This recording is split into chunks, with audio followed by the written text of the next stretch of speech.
नंदिता एक संस्कारी, शिक्षित और समझदार युवती थी। उसकी परवरिश एक मध्यम वर्गीय परिवार में हुई थी, जहां उसे पारिवारिक मूल्यों, प्रेम और कर्तव्य का महत्व सिखाया गया था। जब उसका विवाह आरव से हुआ, तो वह अपने नए जीवन को पूरे मन से अपनाने के लिए तैयार थी। आरव का परिवार भी प्रतिष्ठित और संस्कारों को मानने वाला था। ससुराल में भी उसे बहुत प्यार और सम्मान देते थे, खासकर उसकी सास, जो उसे अपनी बेटी की तरह मानती थी। लेकिन एक लड़की के लिए विवाह केवल एक रिश्ता नहीं, बल्कि दो परिवारों के बीच संतुलन बनाने की परीक्षा भी होता है। मायके के प्रति उसका गहरा लगाव था और वह अपने माता पिता और छोटे भाई की चिंता हमेशा करती थी। शादी के बाद भी वह जब तब मायके की खबर लेती और जब संभव होता अपने माता पिता से मिलने जाती। सब कुछ ठीक चल रहा था, लेकिन एक दिन अचानक ऐसी परिस्थिति आ गई जिसने उसे एक गहरी नैतिक दुविधा में डाल दिया। संघर्ष की शुरुआत एक दिन नंदिता के पास उसके छोटे भाई सौरभ का फ़ोन आया। आवाज़ में घबराहट थी। दीदी, पापा की तबीयत बहुत ख़राब हो गई है। डॉक्टर ने कहा है कि उन्हें तुरंत अस्पताल में भर्ती कराना होगा। मम्मी बहुत परेशान हैं और मुझे समझ नहीं आ रहा है कि क्या करूं। नंदिता का दिल धड़क उठा। उसके पिता पिछले कुछ समय से बीमार चल रहे थे, लेकिन उसने कभी नहीं सोचा था कि हालत इतनी बिगड़ सकती है। उसने तुरंत आरव से बात की, मुझे मायके जाना होगा। पापा की तबीयत बहुत ख़राब है। आरव ने बिना किसी हिचकिचाहट के कहा, बिल्कुल, तुम्हें जाना चाहिए। माता पिता की सेवा सबसे बड़ा धर्म है। मैं टिकट बुक करवा देता हूँ। लेकिन तभी उसकी सासू माँ ने कहा, बेटा, कल हमारे कुल देवता का विशेष अनुष्ठान है। यह पीढ़ियों से चला आ रहा है और घर की बड़ी बहू के बिना इसे संपन्न नहीं किया जा सकता। यह हमारी परंपरा है और तुम्हारी उपस्थिति बहुत ज़रूरी है। नंदिता के लिए यह एक कठिन स्थिति थी। एक ओर उसके बीमार पिता थे, जिन्हें उसकी सबसे अधिक ज़रूरत थी, और दूसरी ओर ससुराल की परंपराएं और जिम्मेदारियां। अगर वह मायके जाती तो ससुराल में उसकी अनुपस्थिति को ठीक नहीं माना जाता, और अगर वह रुक जाती तो उसके पिता के प्रति उसका कर्तव्य अधूरा रह जाता। नैतिक दुविधा। नंदिता रात भर सो नहीं पाई।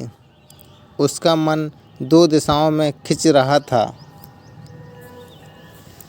क्या मुझे ससुराल की परंपराओं को प्राथमिकता देनी चाहिए या अपने पिता के प्रति अपने कर्तव्य को? उसे याद आया कि बचपन में जब वह बीमार होती थी तो उसके पिता रात रात भर जागकर उसकी देखभाल करते थे।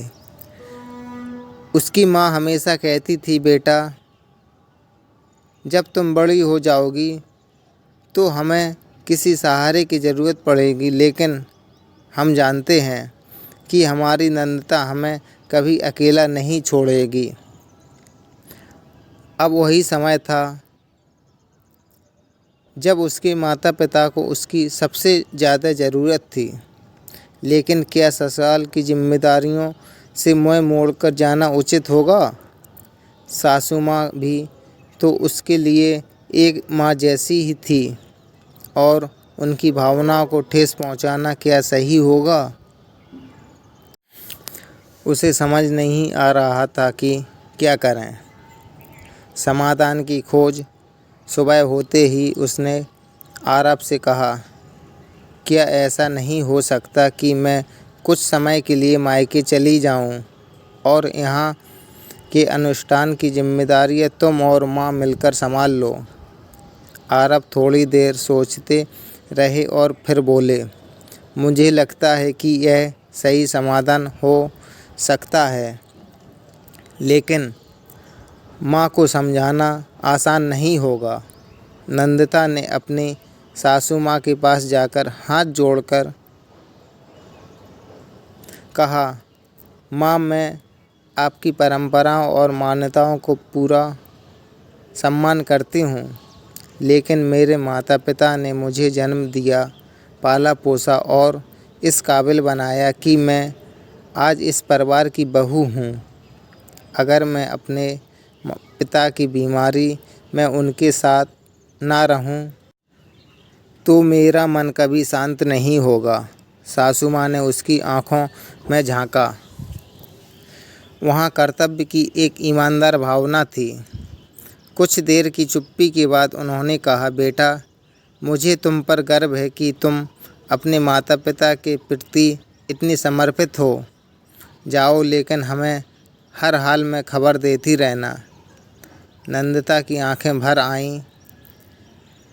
उसने माँ के पैर छूकर आशीर्वाद लिया और तुरंत मायके के लिए रवाना हो गई। मायके में संघर्ष और ससुराल का सहयोग। मायके पहुंचकर उसने देखा कि पिता की हालत गंभीर थी। डॉक्टरों ने बताया कि उन्हें सही समय पर अस्पताल लाया गया, इसलिए स्थिति नियंत्रण में है, लेकिन उन्हें कुछ दिन अस्पताल में रहना होगा। नंदिता ने माँ को संभाला, अस्पताल में रात दिन पिता की देखभाल की और हर छोटी बड़ी चीज़ का ध्यान रखा। इस बीच आरव और सासू माँ लगातार फ़ोन पर उससे हालचाल लेते रहे। एक दिन जब नंदिता अस्पताल के बाहर बैठी थी, उसे आरव का फ़ोन आया। कैसी हो? ठीक हूँ, बस थोड़ा थक गई हूँ। पापा कैसे हैं? अब पहले से बेहतर हैं। डॉक्टर कह रहे थे कि 2-3 दिन में घर जा सकते हैं। माँ कह रही थीं कि जब तुम्हारे माता पिता ठीक हो जाएं, तो उन्हें कुछ दिनों के लिए हमारे यहाँ बुला लो। यहाँ आराम से रहेंगे और हम सब उनकी देखभाल कर पाएंगे। नंदिता का दिल भर आया।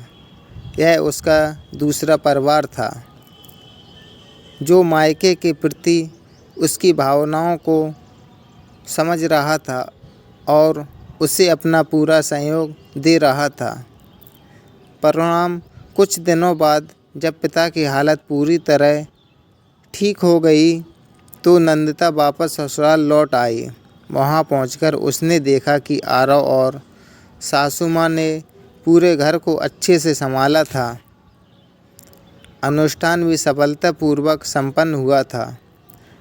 सासू माँ ने उसे गले लगाते हुए कहा, तुमने सही किया बेटा, रिश्ते दिल से निभाए जाते हैं और तुमने दोनों परिवारों का मान रखा। नंदिता को एहसास हुआ कि परिवार केवल खून के रिश्तों से नहीं बनते, बल्कि आपसी समझ, प्यार और संयोग से मजबूत होते हैं। अगर एक महिला अपने दोनों परिवारों के प्रति सच्ची और संवेदनशील है, तो वह संतुलन बना सकती है। यह कहानी हमें सिखाती है कि एक महिला के लिए मायका और ससुराल दोनों ही महत्वपूर्ण होते हैं। उसे अपनी जिम्मेदारियों को निभाने के लिए समझदारी और संतुलन से काम लेना चाहिए, जिससे दोनों परिवारों का सम्मान बना रहे और रिश्तों की गरिमा बनी रहे। संस्कार और संबंधों की डोर तब तक मजबूत रहती है जब तक उसे प्यार, समर्पण और समझदारी से संभाला जाए। कैसी लगी दोस्तों ये कहानी? कमेंट करके ज़रूर बताएं।